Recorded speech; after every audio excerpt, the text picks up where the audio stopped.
Radhe Krishna and good morning. तो सकाल सकाल उठिकी मु जाऊँगी माछ आने काली राति आम प्लान होता कि माछ आने ये देखो बाबा मंदिर पड़े मुझे बाटर गला बेले तो सकालू जाकि माछ नहीं पलि आसली कारण मत राति कहुई जाता कि माछ जाना कम है मोर।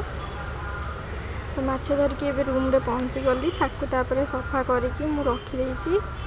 ये आमर ज्योति भाजब माछ ज्योति तरकारी कर जेहेतु से बहुत सुंदर तरकारी करे बहुत टेस्टी करे। तो माछ मुझे धोई देकी पलैली फ्रेश हाँपाई कारण कम सारिकी आमको पुणी ड्यूटी बाहर को पड़ो। तो ये आमर माछ भजा चलती।